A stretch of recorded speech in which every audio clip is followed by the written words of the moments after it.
নমস্কার, আপনাদের সকলকে স্বাগত সিকুলারের আরেকটি ভিডিওতে। এই ভিডিওটি বাংলায় হবে, আগের ভিডিওটির মতো হিন্দিতে হবে না, বিকজ আমি মনে করি এই ভিডিওটা অনেক বেশি বেঙ্গল সেন্ট্রিক আমার বাঙালি ভিউয়ার্সদের জন্য। এর আগে আমি একটা ভিডিও বানিয়েছিলাম যেখানে আমি দেখেছিলাম যে সিপিআইএম এখনও কেন স্ট্রাগল করছে, তাদের উত্থান এবং তাদের পতন। ওই ভিডিওটি অনেকেই দেখেছেন, তো যারা এখন অবধি দেখেননি তাদের জন্য আমি ডেসক্রিপশন বক্সে লিঙ্ক দিয়ে রাখছি ভিডিওটার। এই ভিডিওটি দেখার পর অবশ্যই সেটি একবার দেখবেন। এবং আজকে যে ভিডিওটি আমরা এখানে আনতে চলেছি সেটি হচ্ছে মূলত এত স্ক্যাম, এত দুর্নীতি, এত কিছুর পরও একের পর এক ভোট কি করে টিএমসি পরপর জিতে যাচ্ছে।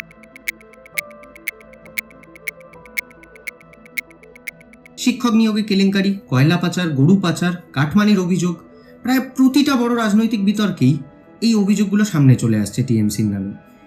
এবং অনেকের মনেই একটা প্রশ্ন তৈরি হচ্ছে, যদি এত অভিযোগই থাকে তাহলে মানুষ তারপরেও ভোট দিচ্ছে কেন? মানুষ কি কিছুই জানে না, নাকি মানুষ সবই জানে তাও ভোট দেয়? আজকের ভিডিওতে আমরা কোনো আবেগ নিয়ে কথা বলবো না, কোনো দলের হয়ে বা বিপক্ষেও কথা বলবো না, পুরোপুরি ডেটা, ভোটের অঙ্ক, সমাজবিজ্ঞান আর বাস্তবের রাজনৈতিক পরিকাঠামোটাকেই বোঝার চেষ্টা করব কেন বাংলায় প্রতিটা ভোটে টিএমসি এখনও জেতে। কিন্তু ভিডিওটি শুরু করার আগে আপনাদের কাছে রিকোয়েস্ট থাকবে, ভিডিওটি লাইক করুন, ভিডিওটিকে শেয়ার করুন আপনার বন্ধু বান্ধবদের মধ্যে, এবং অবশ্যই চ্যানেলটাকে সাবস্ক্রাইব করুন যাতে এরকম জাতীয় ভিডিও আমি আগামী দিনেও বানাতে পারি আপনাদের জন্য। তো এই কথা বলে আর দেরি না করে চলুন শুরু করা যাক। সবার প্রথমেই একটা জিনিস আমি ক্ল্যারিফাই করে দিতে চাই, আমি কিন্তু এই ভিডিওতে ওই রিগিং বা ভোট ছাপ্পা এই সব বিষয় নিয়ে আলোচনা করব না। তার কারণ দেখুন, কম বেশি ভারতের সব ইলেকশনেই ছাপ্পা, রিগিং এই জিনিসটা হয়। হয়তো টিএমসির সময় বেশি হয়, হয়তো আগে কম হতো, আমি সেই বিতর্কেও যাব না। একটা জিনিস মাথায় রাখতে হবে, ছাপ্পা বা রিগিং হয়তো একটা দুটো সিট জেতাতে আপনাকে হেল্প করতে পারে, কিন্তু একটা গোটা রাজ্যের ক্ষমতায় কিন্তু বসতে কখনোই শুধুমাত্র একা ছাপ্পা বা রিগিং আপনাকে হেল্প করতে পারে না। তার পেছনে বিশাল বড় একটা অঙ্ক থাকে, অনেক কারণ থাকে। তো আজকে আমরা ওই ছাপ্পা রিগিং পোর্শনটাকে বাদ দিয়ে বাকি কারণগুলোকেই বোঝার চেষ্টা করব। প্রথমে খুব বেসিক একটা জিনিস বুঝতে হবে, বাংলায় মোট অ্যাসেম্বলি বা বিধানসভা সিট আছে 294টা। কোনো একটি দলকে সরকার গঠন করার জন্য 148টা সিট পেতেই হয়। মানে একটা দলকে পুরো রাজ্যের মেজরিটি ভোট অনেক সময় লাগেই না, অনেক সময় দেখা যায় মাত্র 38 থেকে 42% ভোট শেয়ার দিয়েই সরকার গঠন হয়ে যায়। এই ইলেকশন ম্যাথমেটিক্সটা বোঝা খুব জরুরি, কারণ অনেক সময় মানুষ ভাবে বেশিরভাগ মানুষ তো বিরোধী, কিন্তু ভোটের অঙ্কতে কেন সেই সময় কাজ করে না সব সময়। এবার সবার প্রথম এবং সবচেয়ে বড় যে কারণটা বলা যায় সেটা হচ্ছে পকেটের পলিটিক্স। বাংলা রাজনীতির সব থেকে বড় পরিবর্তন এসছে ওয়েলফেয়ার পলিটিক্স থেকে, মানে সরকার সরাসরি মানুষের কাছে সুবিধা পৌঁছে দিচ্ছে। এই মডেলটা এখন ভারতের অনেক রাজ্যেই আছে, কিন্তু বাংলায় এটা খুব বড় স্কেলে চলছে। যেমন লক্ষ্মীর ভাণ্ডার সবচেয়ে বড় উদাহরণ। লক্ষ্মীর ভাণ্ডার এই স্কিমে এখন পর্যন্ত প্রায় 2.5 কোটির কাছাকাছি মহিলা টাকা পান। জেনারেল ক্যাটাগরিতে আগে যারা 1000 টাকা করে পেত, হয়তো 2 মাস আগে থেকে তারা এখন 1500 টাকা করে পাচ্ছেন, এবং SC/ST মহিলারা যারা আছেন তারা যেটা 1200 টাকা করে পেতেন তারা এখন 1700 টাকা করে পাচ্ছেন। মানে বছরে প্রায় 14,000, 15,000 থেকে 18,000 টাকার কাছাকাছি এক একটা পরিবার প্রতি বা এক একটা পরিবারের মহিলা প্রতি খরচা হচ্ছে। এইটা অনেক পরিবারের জন্য কিন্তু একটা রেগুলার ইনকাম সোর্স। গ্রামের অনেক বাড়িতে এই টাকাটা দিয়ে বাজার হয়, ওষুধ কেনা বেচা হয়, ছোটোখাটো খরচা চলে। এটা একটা শুধু স্কিম না, এটা একটা ম্যাসিভ পলিটিক্যাল সাপোর্ট সিস্টেম। আরেকটি হলো স্বাস্থ্যসাথী, অনেকটাই বড় স্কিম। মানে এই স্কিমে পশ্চিমবঙ্গের প্রায় 2.5 কোটির কাছাকাছি পরিবার কাভার্ড আছে। মানে সব মিলিয়ে যদি দেখা যায় প্রায় 8 থেকে 9 কোটি মানুষ এই কার্ড দিয়ে প্রতি বছরে খাতায় কলমে 5 লাখ টাকা পর্যন্ত স্বাস্থ্য বীমা পাওয়া যায়। যদি কেউ কোনো বড় অসুখে পড়ে তাহলে এই স্কিমটি অনেক পরিবারের কাছে কিন্তু লাইফ সেভার হয়ে দাঁড়ায়। এবার আমি বলবো খাতায় কলমে আমি এই কথাটা কেন বললাম, তার কারণ অফিসিয়ালি এটা হলো আমরা বারংবার এই জিনিস দেখেছি যে অনেক বড় বড় হসপিটাল এবং নার্সিংহোমে কিন্তু স্বাস্থ্যসাথী কার্ড অনেক সময় অ্যাকসেপ্ট করেই না, এবং বারংবার মুখ্যমন্ত্রীর প্রচেষ্টা এবং এক প্রকার হুমকি দেওয়ার পরও কিন্তু অনেক হসপিটাল এবং নার্সিংহোম তারা কিন্তু এই কার্ডটিকে অ্যাকসেপ্ট করতে চান না, এবং অনেক হসপিটাল অ্যাকসেপ্ট করলেও শুধু কিছুটা পোর্শন অ্যাকসেপ্ট করে। যেমন ধরুন শুধু বেড চার্জটুকুর স্বাস্থ্যসাথীর মাধ্যমে হয়, ওষুধ বা ডাক্তার ফি বা যেগুলো টেস্টিং আছে সেগুলো আপনাকে গ্যাটের করেই খরচা করতে হয়। তাই জন্যই আমি খাতায় কলমে কথাটা বললাম।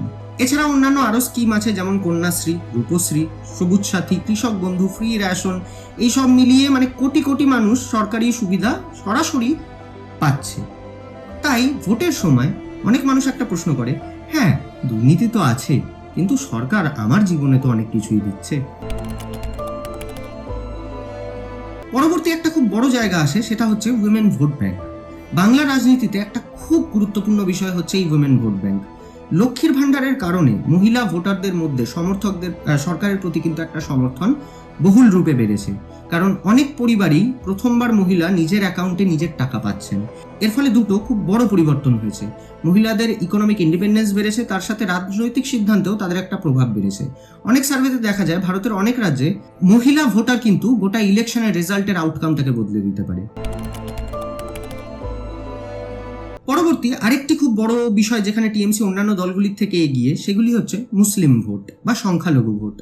বাংলায় মুসলিম জনসংখ্যা প্রায় 27%, কিন্তু রাজনীতিতে আসল প্রভাব বোঝা যায় যখন আপনি কনস্টিটিউয়েন্সি লেভেলে বাংলায় টোটাল 294টা সিটের 70টা দেখবেন। এই 294 এর মধ্যে প্রায় 60 থেকে 65টা সিট এমন আছে যেখানে মুসলিম মেজরিটি, মানে ওই সিটগুলিতে মুসলিম জনসংখ্যা হিন্দু জনসংখ্যার থেকে কিন্তু বেশি। এছাড়া আরও প্রায় 40 থেকে 50টা সিট আছে যেখানে মুসলিম ভোট প্রায় 30 থেকে 45%, মানে প্রায় আধা আধি। তো সেক্ষেত্রে দেখতে গেলে 100 থেকে 110টা সিট কিন্তু মুসলিম ভোট দ্বারা হেভিলি ইনফ্লুয়েন্সড। এর মানে টোটাল সিটের কিন্তু প্রায় 1/3। যেরকম মুর্শিদাবাদের ক্ষেত্রে মুসলিম জনসংখ্যা প্রায় 60%-এর কাছাকাছি এবং অ্যাসেম্বলি সিট 22টা, যার মধ্যে থেকে 18 থেকে 20টাই কিন্তু হচ্ছে মুসলিম মেজরিটি। মালদার ক্ষেত্রেও ছবিটা প্রায় এক, যেখানে অ্যাসেম্বলি সিট টোটাল 12টা, কিন্তু তার মধ্যে 7 থেকে 8টা কিন্তু মুসলিম মেজরিটি। উত্তর দিনাজপুরেও প্রায় একই রকমের মুসলিম জনসংখ্যা প্রায় 49% এবং টোটাল অ্যাসেম্বলি সিট যে 9টা আছে তার মধ্যে কিন্তু 4 থেকে 5টাই মুসলিম মেজরিটি। এবার তাহলে প্রশ্ন আসে, কেন সংখ্যালঘু বা মুসলিম ভোট টিএমসি এর দিকে বেশি যায়? এর পেছনে খুব বড় কয়েকটা রাজনৈতিক কারণ আছে এবং সেটা কিন্তু সব ক্ষেত্রে তোষণ না। অনেক মুসলিম ভোটার ভাবে কোন দল বিজেপিকে হারাতে পারবে। অনেকের ধারণা সিপিএম বা কংগ্রেস কিন্তু এখন আর ততটা শক্তিশালী না, তাই তারা ভাবে বিজেপিকে হারাবার জন্য সব থেকে শক্তিশালী দল এখন টিএমসি। ফলে অনেক জায়গায় মুসলিম ভোট ওই টিএমসির দিকেই কনসলিডেট হয়ে যায়। এছাড়াও মাইনরিটি ওয়েলফেয়ারও আছে। সংখ্যালঘুদের জন্য অনেক প্রকারের ওয়েলফেয়ার প্রোগ্রামস চালানো হয় এই সরকারের মাধ্যমে। পলিটিক্যাল সিকিউরিটি আছে। অনেক মুসলিম ভোটাররাই মনে করেন যে যদি বিজেপি ক্ষমতায় আসে তাহলে তাদের রাজনৈতিক ইনফ্লুয়েন্স অনেকটাই কমে যাবে। এই আশঙ্কা থেকে অনেক সময় একটা ডিফেন্সিভ ভোটিং প্যাটার্ন দেখা যায় এবং সেই ডিফেন্স নিজের আত্মরক্ষার জন্য মুসলিম জনগোষ্ঠীরা গিয়ে টিএমসিকে ভোট দেয়। বিজেপি 2019 সালে বাংলার রাজনীতিতে একটা খুব বড় পরিবর্তন আনে। খুব দ্রুত বিজেপি শক্তিশালী হয়ে ওঠে। 2019 লোকসভা ইলেকশনে বিজেপি প্রায় 40% ভোট শেয়ার পায় এবং 42টার মধ্যে প্রায় 18টা লোকসভা সিট পায়। এটা বাংলার রাজনীতিতে একটা বিশাল বড় শক ছিল। তখন অনেকেই মনে করেছিল পরের অ্যাসেম্বলি ইলেকশনে বিজেপি বোধহয় সরকার করতে পারে। বিজেপির তৃণমূল থেকে বিভিন্ন রকমের প্রথম সারির নেতা, যেরকম রাজীব বন্দ্যোপাধ্যায় থেকে শুরু করে এবং আরও অনেক প্রথম সারির নেতা যারা ছিলেন তারা কিন্তু সেই সময় তৃণমূল ছেড়ে বিজেপিতেও গেছিলেন এই আশাতেই যে তারা বিজেপির হয়ে তাদেরকে ইলেকশনটা জেতাতে পারবে। কিন্তু যখন 2021-এর আবার বিধানসভা নির্বাচন হলো তখন ফলাফল হলো অন্যরকম। টিএমসি পেল 213টা সিট আর বিজেপি পেল 77টা সিট। অর্থাৎ বিজেপি অনেক ভোট পেলেও সিট কিন্তু কনভার্ট করতে পারেনি, কারণ টিএমসির ভোট ডিস্ট্রিবিউশন অনেক বেশি এফিসিয়েন্ট ছিল আর অপোজিশন ভোট অনেক জায়গায় কনসেন্ট্রেটেড ছিল না, অর্থাৎ ভোট কাটাকাটি হয়েছিল। আরেকটা বড় ন্যারেটিভ এখন বাংলায় চলছে যে কারণে বলা হয় বিজেপি ক্ষমতায় আসতে পারছে না, সেটা হয় অনেক সময় মানুষ মনে করে বিজেপি আর টিএমসির মধ্যে কি তাহলে কোনো সেটিং আছে।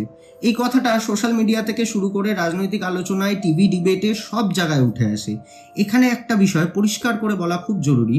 আমি এটা কোনোভাবেই দাবি করছি না যে সত্যিই কোনো সেটিং আছে, আমি জানি না আদৌ আছে কিনা, কিন্তু অনেক মানুষ কেন এই ধরনের স্পেকুলেশনটা করছে সেটা বোঝার জন্য কিন্তু কিছু কিছু বিষয় নিয়ে আলোচনা করাটা খুব দরকার। যেমন ধরে নিন, ইডি সিবিআই ইনভেস্টিগেশন নিয়ে অনেক প্রশ্ন রয়েছে। গত কয়েক বছরে টিএমসির অনেক বড় নেতার বিরুদ্ধে সিবিআই এবং ইডির তদন্ত হয়েছে। অনেক বড় বড় অভিযোগ সামনে এসছে। টিভিতে আমরা দেখেছি খাটের তলা থেকে কোটি কোটি টাকা পাওয়া যাওয়া, কিন্তু অনেক ক্ষেত্রেই দেখা গেছে কেসগুলি বছরের পর বছর চলেছে আর শেষ পর্যন্ত প্রমাণের অভাবে বা ভুলভাল চার্জশিটের কারণে অনেক অভিযুক্তই ছাড়া পেয়ে গেছে। এমনকি কিছু ক্ষেত্রে কলকাতা হাইকোর্টও প্রশ্ন তুলেছে এবং কোর্ট পর্যবেক্ষণ করেছে তদন্তের ধীর গতি এবং চার্জশিটের পরিস্থিতি দেখে, এবং তারা জিজ্ঞেস করেছে ডাইরেক্ট এইসব এজেন্সিগুলোকে যে আপনারা আদৌ কি কাউকে কনভিক্ট করতে চান। তার সব থেকে বড় এক্সাম্পল হচ্ছে যখন এই কিছুদিন আগে আরজিকর কাণ্ডে সন্দীপ ঘোষকে গ্রেপ্তার করা হলো, তখন শিয়ালদা কোর্টে সঞ্জীব ঘোষের পক্ষের আইনজীবী পৌঁছে গেলেও সিবিআই পক্ষের আইনজীবী প্রায় 1 থেকে 2 ঘন্টা লেট করে কোর্টে পৌঁছেছিলেন এবং সেখানে যিনি বিচারপতি ছিলেন তিনি ধিৎকার জানিয়ে ভৎসনা করে বলেছিলেন যে আপনাদের কি কোনো ইচ্ছা আছে এই কেসটাকে নিয়ে ইনভেস্টিগেট করার। যদি থাকে তাহলে আপনাদের পক্ষের আইনজীবী 1 থেকে 1.5 ঘন্টা লেট করে কি করে কোর্টে আসে? আর এই ধরনের পর্যবেক্ষণ সামনে আসার পর অনেক মানুষের মনে প্রশ্ন তৈরি হয়, তাহলে কি তদন্তগুলো সত্যিই শক্তিশালী ছিল, নাকি এর পেছনে কোনো রাজনৈতিক উদ্দেশ্য ছিল? এই কারণেই মানুষ আজকে বিজেপি টিএমসি সেটিংয়ের যে ন্যারেটিভ সেটা নিয়ে কিন্তু ভাবতে শুরু করেছে। কিন্তু এখানে আবার আরেকটা দরকারি প্রশ্ন আসে, একটা দল আরেকটা দলকে সাহায্য করবে কেন? কেন একটা রাজনৈতিক দল তারই প্রতিপক্ষকে সাহায্য করবে? কারণ রাজনীতিতে তো সবাই জিততে চায়, কেউ 2 নম্বর হতে চায় না। ক্লাসে কি কেউ সেকেন্ড বয় হতে চায়? প্রত্যেকেই ফার্স্ট হতে চায়। কিন্তু বাস্তব রাজনীতিতে একটা বিষয় আছে, প্রায় সব রাজনৈতিক দলেরই নিজের একটা ইন্টারনাল সার্ভে থাকে। কখনো তারা সেই থার্ড পার্টি ক্যাম্পেন, মানে বিভিন্ন ভোটিং ক্যাম্পেন কোম্পানি, যেমন ধরুন আইপ্যাক যারা আছেন, তাদের মাধ্যমে এই জাতীয় সার্ভে করে। আবার অনেক পলিটিক্যাল পার্টি নিজেদের পার্টি কর্মীদের মাধ্যমে এই সার্ভেটা করে, এবং এই সার্ভেটা করার মাধ্যমে তারা কিন্তু ভোটের কিছুটা আগে থাকতেই বুঝে যায় যে ভোটের হাওয়াটা কোন দিকে। হ্যাঁ, হয়তো এটা 100% অ্যাকুরেট হয় না, কিন্তু তাদের মাথাতেও কিন্তু একটা আইডিয়া থাকে যে তারা ক্ষমতায় আসতে পারে কি পারে না। এবার একটা হাইপোথেটিক্যাল সিনারিও ভাবুন। হাইপোথেটিক্যাল মানে কাল্পনিক একটা জায়গা। যদি কোনো দল বুঝে যায় যে এই নির্বাচনে তারা হয়তো সরকারটা গঠন করতে পারবে না, তাহলে তাদের সামনে পরবর্তী বেস্ট অপশন কি? অন্তত মেন অপোজিশন পার্টিটা তো হওয়া যায়।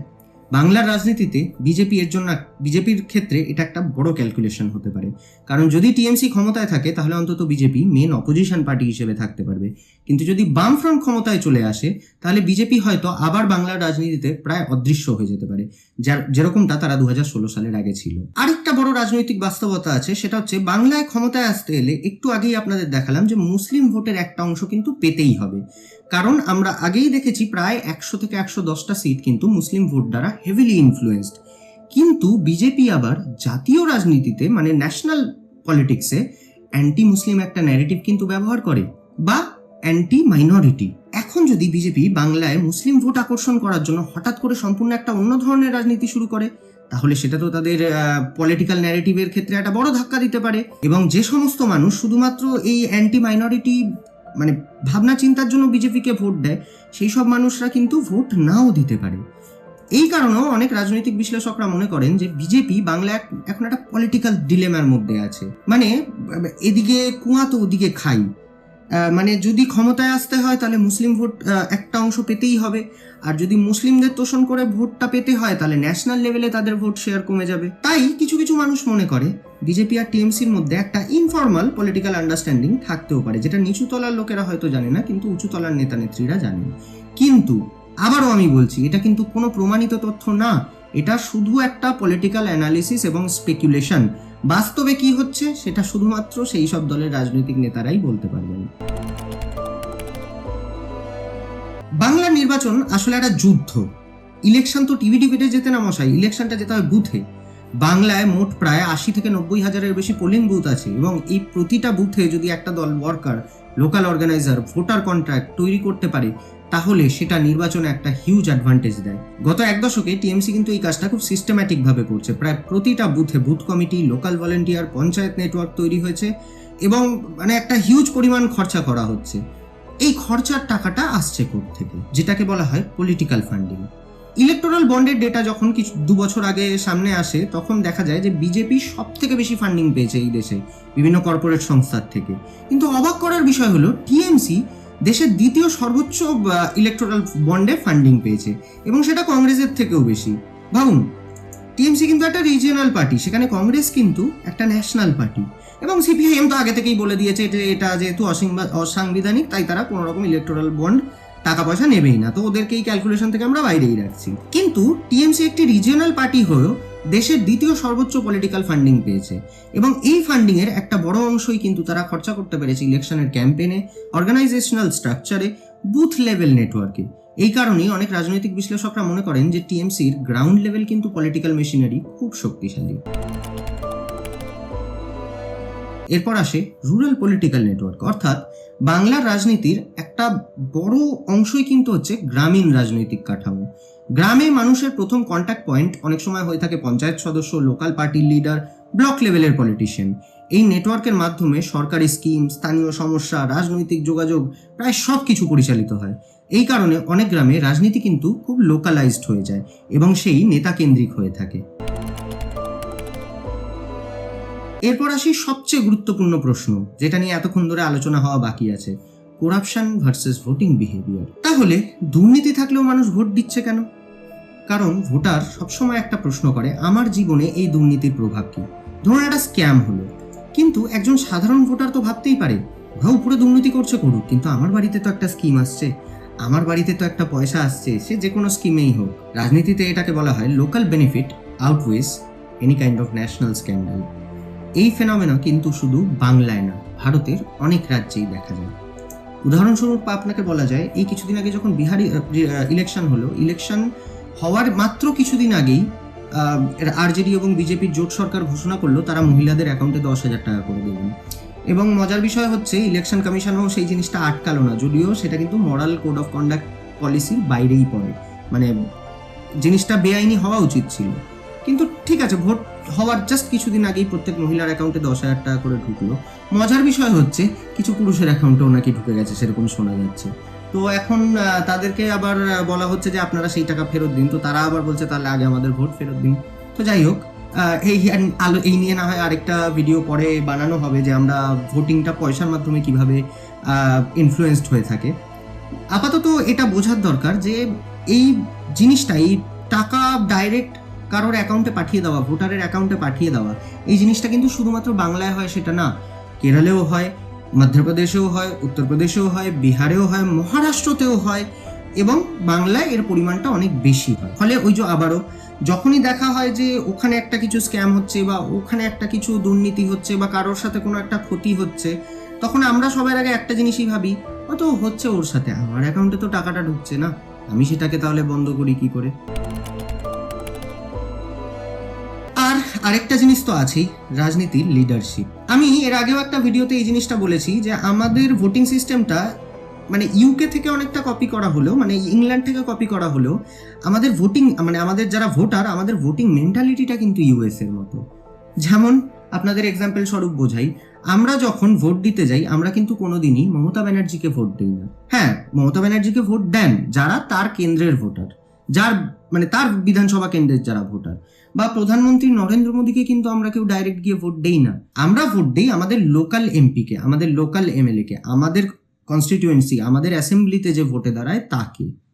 কিন্তু আমাদের ভোটিং মেন্টালিটিটা হচ্ছে আবার অন্যরকম। যেরকম ইউএসএতে ডাইরেক্ট প্রেসিডেন্টকে ভোট দেয় সেখানকার জনগণ, সেরকম আমরাও মনে করি যে এই আমি টিএমসিকে যে ভোটটা দিচ্ছি এটা মমতা ব্যানার্জির কাছে যাচ্ছে, বা এই আমি বিজেপিকে যে ভোটটা দিচ্ছি এটা প্রধানমন্ত্রী নরেন্দ্র মোদীর কাছে যাচ্ছে। প্রবলেমটা হচ্ছে, এই ভোটিং মেন্টালিটির ফলেই একটা লিডারশিপ ইমেজ বলে জিনিস তৈরি হয়। যেমন যদি মমতা ব্যানার্জি না হয় তাহলে কে? ইফ নট মোদি দেন হু? এই প্রশ্নগুলো উঠে আসে, এবং এখান থেকে একটা খুব সুন্দর রাজনৈতিক ফায়দা তোলা যায়, একটা লিডারশিপ স্টেটাসের। এবং মমতা ব্যানার্জি তো নিজের একটা রাজনৈতিক ইমেজ অলরেডি তৈরি করেছেন, she is a street fighter leader. তিনি বহু বছর অপোজিশনে পলিটিক্স করেছেন, হাজারো হরতাল, মিছিল, মিটিং, ইভেন মারও খেয়েছেন পুলিশের। তার প্রতি একটা ন্যারেটিভ তৈরি হয়েছে যে দিল্লির পাওয়ারের বিরুদ্ধে বাংলার লড়াই। ওই জন্য তিনি এই কথাটাও বলেছেন যে ধরে নিন 294টার সিটে আমিই প্রার্থী। তার কারণ তিনি জানেন মানুষ কিন্তু যাকে ভোট দিচ্ছে সেটা তাকে ভোট দিচ্ছে, সেই এলাকার লোকাল যিনি এমপি বা এমএলএ ভোটে দাঁড়িয়েছেন তাকে না। এবং এই মুহূর্তে এ কথা মানতে কোনো দ্বিধা নেই, পলিটিক্যাল ফেস হিসেবে মমতা ব্যানার্জির প্রতিপক্ষ কিন্তু এখনো তৈরি হয়নি, সে যে পার্টি যে কথাই বলুক না কেন। তাহলে বাংলায় টিএমসি যে তার কারণ তো শুধু একটা না, অনেকগুলো ফ্যাক্টরের combination. Welfare politics, women vote bank, Muslim ভোটের কনসলিডেশন, সিপিএম এর ভোট ব্যাংকের একটা collapse, strong booth level organisation, massive political funding, rural political network, leadership factor, আর সবচেয়ে বড় কথা, ভোট কিন্তু সবসময় দুর্নীতি দিয়ে নির্ধারিত হয় না আমাদের দেশে। ভোটের সময় মানুষ দেখে আমার জীবনে কে কি প্রভাব ফেলেছে। তবে একটা বড় প্রশ্ন এখানেই থাকে, যদি অপোজিশন ভবিষ্যতে কোনো স্ট্রং অর্গানাইজেশন তৈরি করতে পারে, ওয়েলফেয়ার পলিটিক্স বা ভাতা পলিটিক্সের কোনো অল্টারনেট দেয় ভালো, সেক্ষেত্রে কি বাংলায় রাজনীতি বদলাবে? আপনার কি মনে হয়? কমেন্টে অবশ্যই জানান। এবং ভিডিওটি যদি পছন্দ হয়ে থাকে তাহলে অবশ্যই লাইক করুন, ভিডিওটিকে শেয়ার করুন নিজের বন্ধুদের সাথে, এবং অবশ্যই সাবস্ক্রাইব করুন, কারণ আপনার একটা সাবস্ক্রিপশন কিন্তু আমাকে আরও বেশি উৎসাহিত করবে এরকম টাইপের ভিডিও বানানোর জন্য। নমস্কার।